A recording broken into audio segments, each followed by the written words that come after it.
Hello, welcome to FanPark Live. Arsenal drawing 0-0 at the Hawthorns from what I can only describe as a very drab game so far. We are going to take your calls to see what you think of that first half display. 0203 606 0315. It's been so poor I haven't been watching. I've also got the One Football app up here in front of me. You can see it on the screen in the moment. We're just going to put it up for you. Going to go through some of the statistics as well. If you do want to download this app, the app that is literally on my phone right now and on your screen in a moment, you can go into our description below. The link to download it for free is in there. And we've got a call already. We're going to jump straight into it. Hello, welcome to FanPark Live. What's your name? Sofian. Sofian, what was your thoughts on that first half display there by Arsenal? Well, first of all, you know the difference Ozil makes to the team, don't you? He creates a lot of chances. We don't always finish him off, but you can see the difference. We don't really have a playmaker in there, to be honest. Iwobi, I don't think he's good enough to play for our club.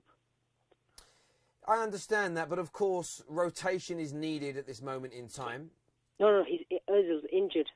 He picked up a knee injury in training. No, I get that, but the likelihood of all of your players playing every game over the festive period, rotation is always required this time of the year through injury or through necessity. Yeah, but Ozil's really only our only playmaker. We don't really have depth in our squad. I'm completely getting onto that point, my friend. Is that the type of area that needs to be improved at the club then? Because the issue that I would have as an Arsenal fan is you need more strength in depth, according to you, but you're also about to lose the likes of Ozil and Sanchez. To be honest, I'd lose Sanchez, replace Sanchez, and keep Ozil. I think Ozil's more important. But do you honestly think Arsenal have that much of a choice in the matter? Because neither are signing new contracts, both are having massive clubs circling for them. I understand your point that you need better quality and depth to replace these individuals. But but you're playing West Brom though. Do you not think you should be beating them anyway? Yeah, but it's just we can't even string a few passes together. It's just awful. I understand. You sound frustrated. We've got more callers that are going to be coming through soon. We'll speak to you again, my friend. Thank you. All right, thanks. Cheers. Yeah, look, just some of the stats we're going to go through on here. We'll move across. This is the One Football app here. You look at that there, though. 88% thought that Arsenal were going to be winning this game out of 35,000 people that have voted. Another call coming through here. Hello, welcome to FanPark Live. What's your name, buddy? Shane, and I'm an Arsenal fan. What's your name, sorry? Shane. Shane. Yeah, I mean, I'm reading comments here on Arsenal Fan TV, and wow, people are just saying boring, worst half of football I've seen in 2017 from Arsenal. What's your point of view on the game so far? We've been lacklustre. We haven't been the Arsenal we have throughout the season. We need to show a bit more, fight. Iwobi isn't really doing it for me. He could do a bit better. Although he hasn't got that many chances throughout the season, I think he could show a bit more fight. But even we're playing a bit dead. It's not really exciting. No, I understand that. So what changes would you make if we can just get the teams back up that I put up in a minute ago and put the Arsenal lineup on here, right? You've got the Arsenal lineup. We've got it on our screen right now. Obviously, we know that Kolasinac has gone off. But what changes would you make from your substitute bench to improve Arsenal's second half? Or would it just be a simple case of a little bit of a hairdryer, a bit of a word in the ear of these players to improve their performance? To be honest, I think the Arsene Wenger needs to give them a wake-up call in the dressing room at the minute. I suppose I'd bring on David Ospina rather than taking off Czech, because David Ospina, I know it's probably like a weird change to make, but he would probably... it would change the mind of West Brom and maybe make them go to a different tactic that would, confuse them. Oh, what you mean bring on a lesser goalkeeper, maybe they'll attack more and that'll give you more space? Yeah. Do you know what? Yeah. I don't know if that's ever been done in the history of football.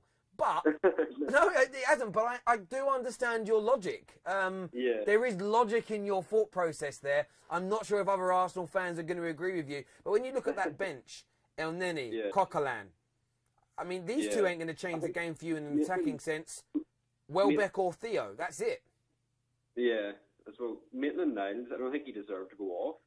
He was playing okay for me, But I suppose it's whatever team comes out in the second half, but I don't think there'll be any changes made at all. I understand. And do you think this will be the first game since you joined your club that Lacazette will actually get 90 minutes of football? Well, now since Giroud's been injured, I suppose he'll actually get more chances because he's our out-and-out striker the main time since Giroud is out. So he might actually get a full 90 minutes and maybe not bring... He might take off Sanchez or Robbie and bring on maybe Theo Walcott or Donny Welbeck and leave Lacazette on for the creative chances. I understand that. Listen, really do appreciate your call, young man, and enjoy the second half if you can. Happy New Year. Thank you. You too. Happy New Year to you too. Take Bye. care. Man, there were some interesting points of view, none of which I would have thought of doing. When you need more creativity, do a substitution of the goalkeeper. But I understand the logic. They might try and attack more because of a weaker goalkeeper. Can you imagine if that caller changes the course of football forever with that tactical... It's either like genius... They always say like a genius and an idiot are very close together. You decide.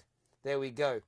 A few of the comments here saying, take off Iwobi. Iwobi not feeling love from Arsenal fans today in any way, shape or form. A few people here saying, we need Ramsey for his assists. I swear Arsenal fans were on the back of Ramsey a little while ago. The fickleness of football fans will never cease to amaze me.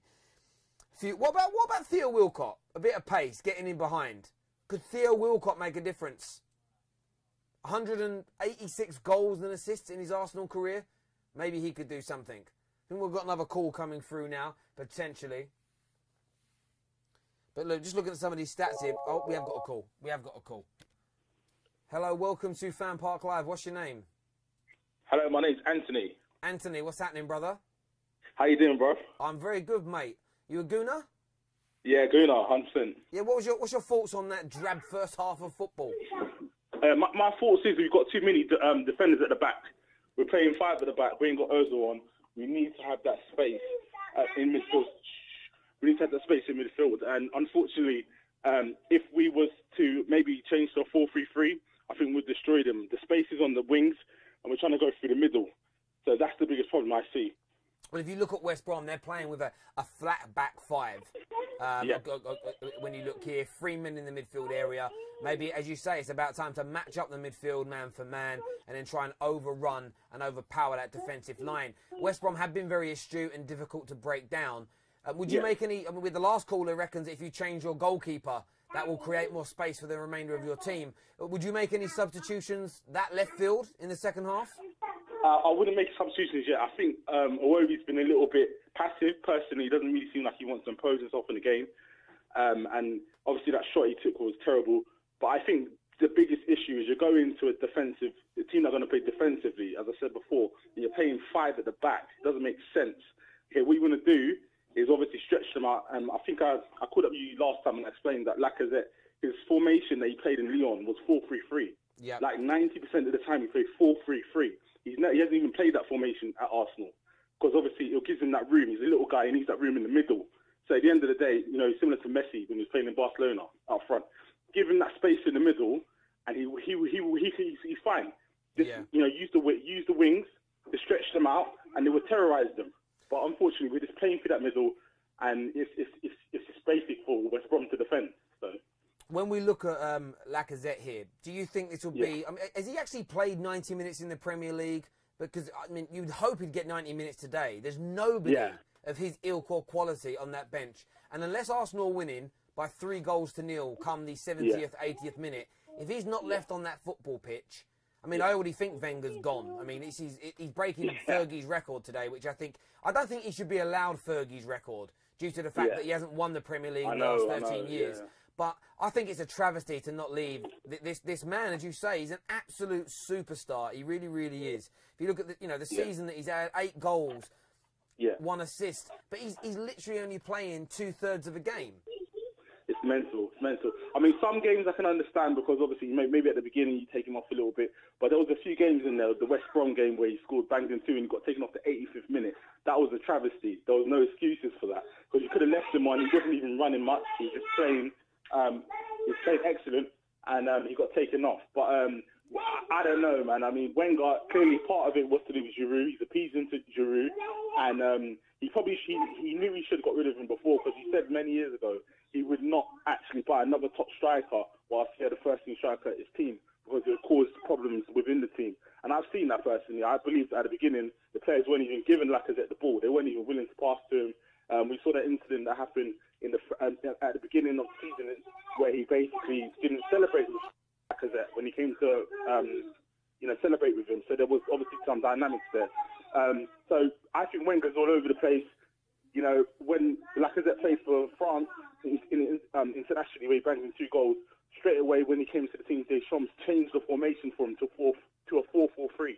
The fact that he has not done that yet is a travesty. And the fact that Lacazette scored 8 goals in the formation that he's playing now is magnificent, because he's not that type of player. You know, I understand. Why go out and spend record amounts of money on a player and then not adapt your team to play in a way in which gets the best out of that individual? For me, I find that staggeringly stupid. He's mental. He did the same with Ozil. Do you remember? He used to play him on the right wing when he first came to Arsenal. Literally, like, we were playing 4-2-3-1, and he literally played Ozil on the right wing for months and months and months. And we were saying, you know, all the Arsenal fans were saying, what is he doing? Ozil's an attacking mid. He done the same to Granit Xhaka. At Borussia matching Gladbach, Xhaka was a whole, like, sitting, similar to Pirlo, where he literally did not go over the halfway line. Yeah. How many times have you seen Xhaka play near the opponent's box and then get caught out of position? Yeah. You don't want to do that. He has to be deep sitting. Totally and unfortunately, he hasn't had that role at Arsenal, so that's why he doesn't look as good as he is. So, you know, Wenger, he's clueless. I understand. What you do, I'm going to get production team here to put the One Football app up on the screen. I'm putting it up because I want to... part of this app, what you're able to do is vote for your best player of the game so far. And this, you vote for him. You can vote for everybody. So what I wanted to do, currently Alexis Sanchez is leading the way with the most amount of votes. Who you can have my vote, because I've got my phone up now. Who would you vote as Arsenal's best player so far? I would probably say Sanchez, although I don't like the way he's dropping deep all the time. I would like him to push further up. I think Lacazette's been clever with the touches. Jack hasn't really been as active as he was in the last couple of games. Yep. Makes sense, because he's obviously, you know, he hasn't played a lot, and he's probably feeling it from the other night. But I would probably say Alexis is just pushing it a little bit. Lacazette started to fade out of the game because we haven't really had a grip on the game as we were having before. But yeah, I'll give him the nod. Really do appreciate your call, mate. You take care. Take care, man. Appreciate Cheers, it. mate. Thank you. Bye. What I'm also going to do now, just going to take no more calls at half-time because the game's about to start, but I'm just going to switch across here to Arsenal Fan TV's Twitter account that we're also live on via Periscope. Just want to check out a few things here in terms of comments that are coming through, just to make sure everyone's saying anything in here. Again, look, you see the comments here. Zero creativity is one of them. And Alex, I mean, the guy's actually tagged Alex Iwobi in this tweet. That's part and parcel of social media, I suppose, saying should be subbed. I'm actually going to go into this man's Twitter account. That's what he said here, commenting on the live stream that's on Twitter. So if you are watching on that, just so you know, we do also check in to see what you're saying and your thoughts are as well. Iwobi not getting a lot of love at all at half-time. Let's all now go and watch the second half. Let's see what transpires. There does need to be more creativity. I'm looking forward to speaking to Arsenal and West Brom fans at full time when we know what the results are. Everybody take care, God bless, and we will see you all again very, very soon.